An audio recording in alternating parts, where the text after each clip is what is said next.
تاسو ته پته چې شیخ الاسلام حضرت مولانا مفتی تقی عثماني صاحب دامت برکاتهم العالیه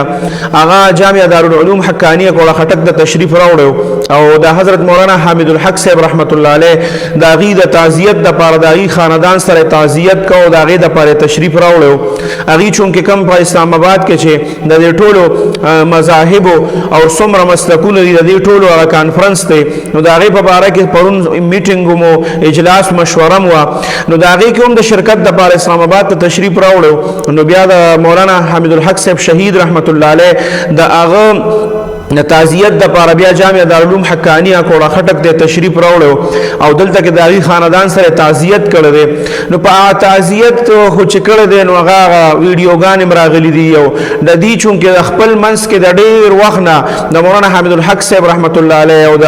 مفتی تقی عثماني صاحب دامت برکاتهم العالیه او د دې د زامنو د دې په خپل منس کې د مخ کې سمیع الحق صاحب شهید رحمت الله علیه د وخت نه ډېر زیات سخت دغه تعلق دکلک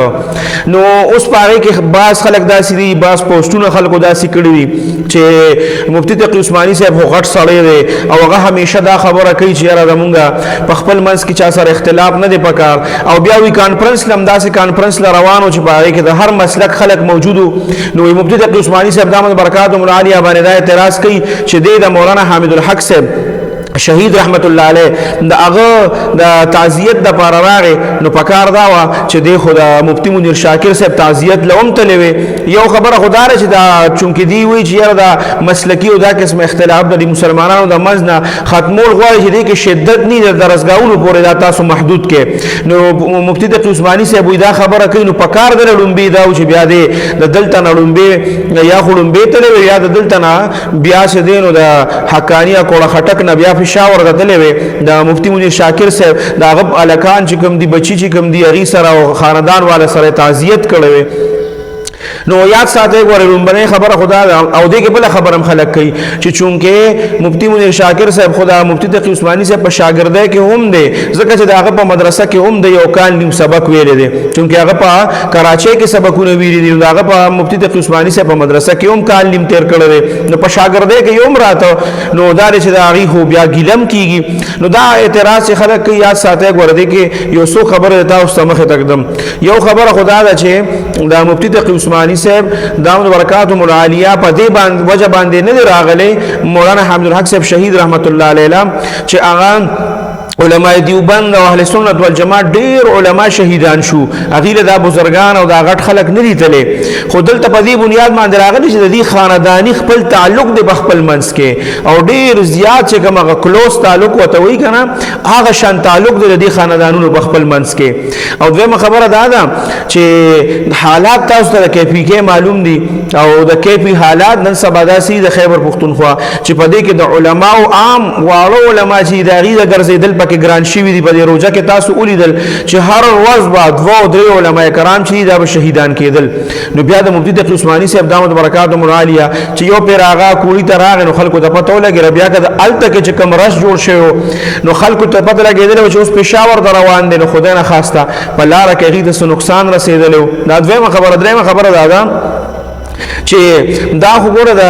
اغي چونکه کانفرنس لراغلی او دلته کې تعزیت د پاره راغله نو په دې باندې ګیله زکنی پکار چې ارزه ته خصړی نشي رسیدي او دا دغه اختلاف دا رنگوم دی ورکول پکار چې دا وګړي په ظاهره باندې دا خبره کوي او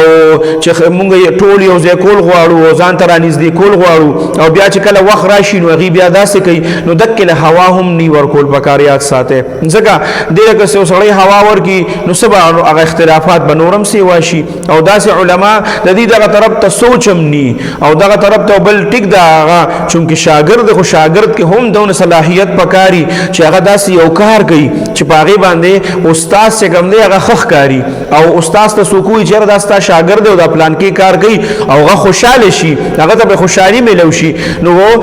داسې کارم پکاري چې هغه ته د استاد زما استاد په خوشاله شي او استادانو ته په خوشحالي ملو شي نو یاد ساته شاګرد هغه شاګرد چې هغه رستو بیا د استادانو هغه نوم چې کوم دی هغه خراب نکي او هغه چې کوم دی نورم روخانه کی او استادان تر دومره خوشاله شي چې په کوم ورځ باندې دا واقعیا شوی و چې دا